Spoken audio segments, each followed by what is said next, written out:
What is the will of the Force? Emotion, yet peace. Ignorance, yet knowledge. Passion, yet serenity. Chaos, yet harmony. Death, yet the Force.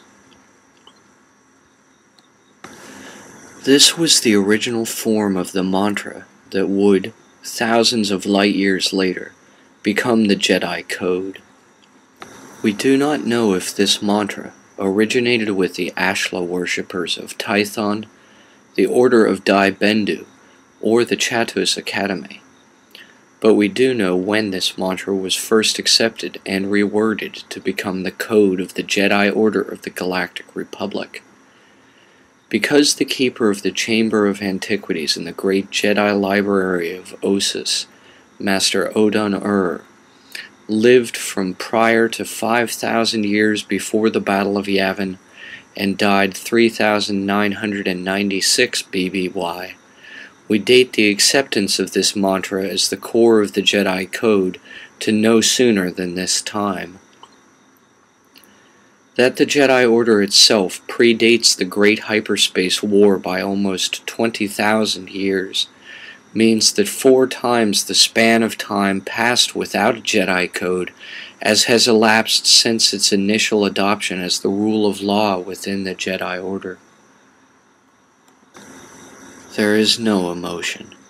There is peace. There is no ignorance.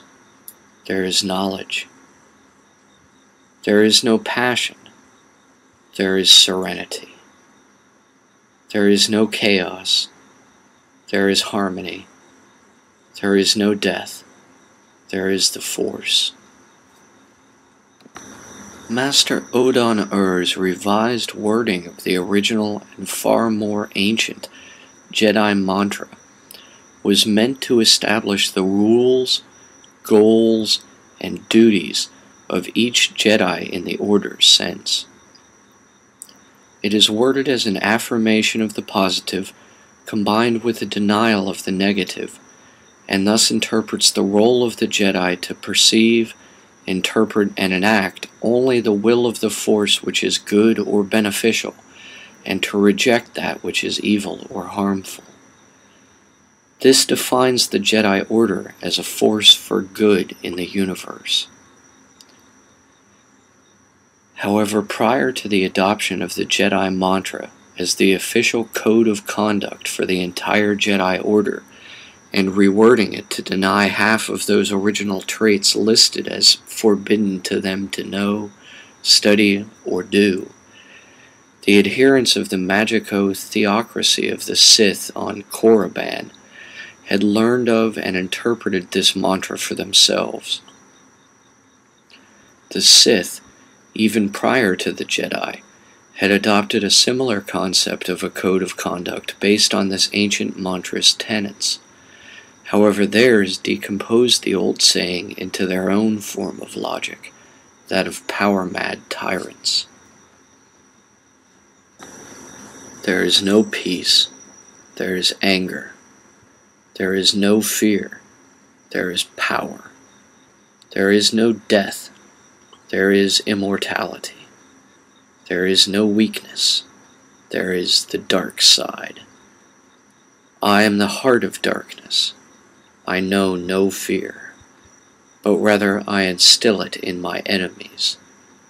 I am the destroyer of worlds.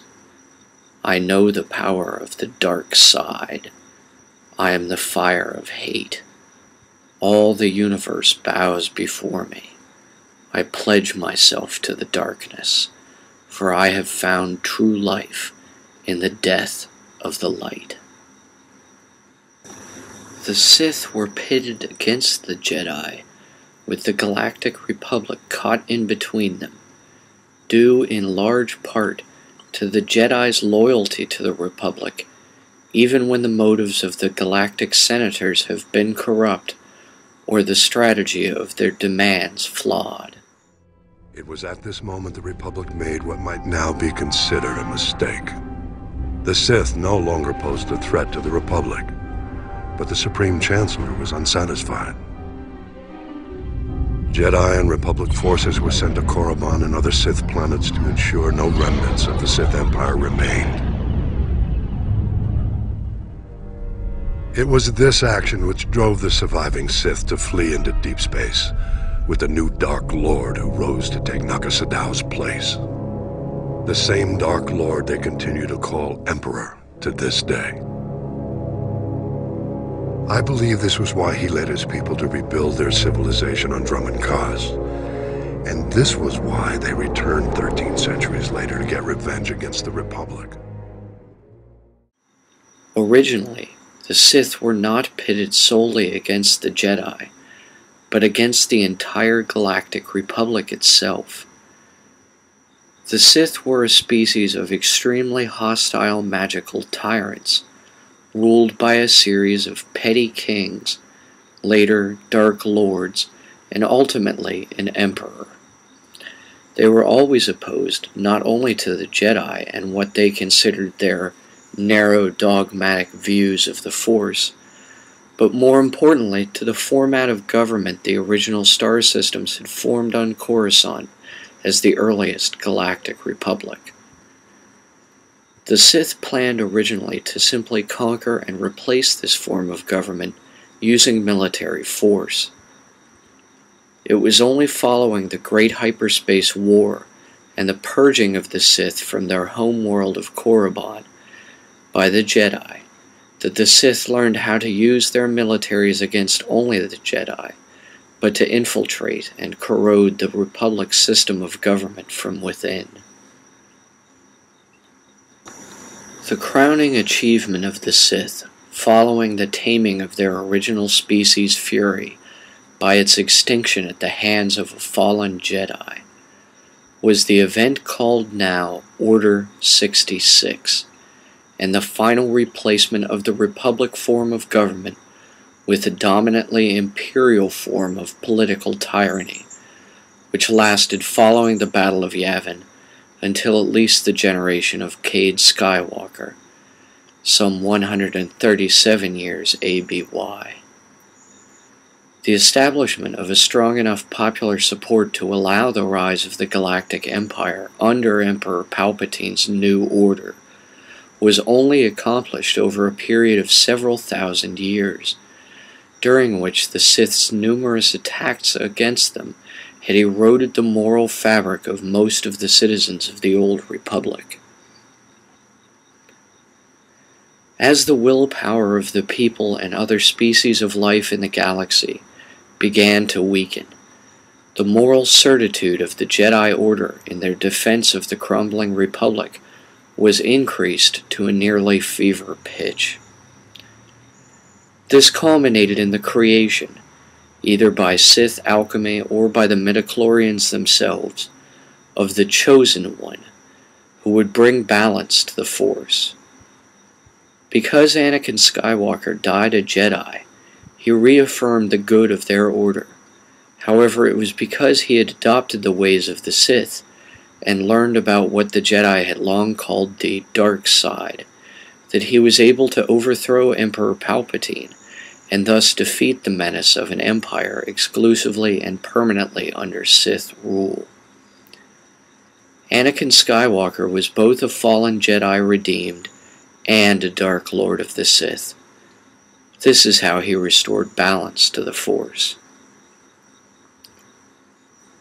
Although the Chosen One did not do as the Jedi had expected and fully eradicate their enemies, the Sith, he did turn the tide of their conflict in a very important way. By reversing the Order's stance on love and marriage as emotional attachments forbidden all the Jedi, Anakin Skywalker embraced a larger view of the Force, one that could accommodate the study and use of methods the Jedi once forbade. Thus, he shed more light for further study on the nature of what the Jedi called the dark side of the Force. Anakin Skywalker, Darth Vader, returned balance to the Force by allowing the understanding of it to be expanded to include both good and evil forces, both helpful and harmful. In this sense, he restored the original intention of the mantra's meaning that had been lost in the rewording of it by Odon-Ur. The proof of this comes in the form of Jedi Grand Master Luke Skywalker's entire re-envisioning of the proper code of conduct for all members of his new Jedi Order. Jedi are the guardians of peace in the galaxy. Jedi use their powers to defend and to protect. Jedi respect all life in any form. Jedi serve others rather than ruling over them, for the good of the galaxy. Jedi seek to improve themselves through knowledge and training.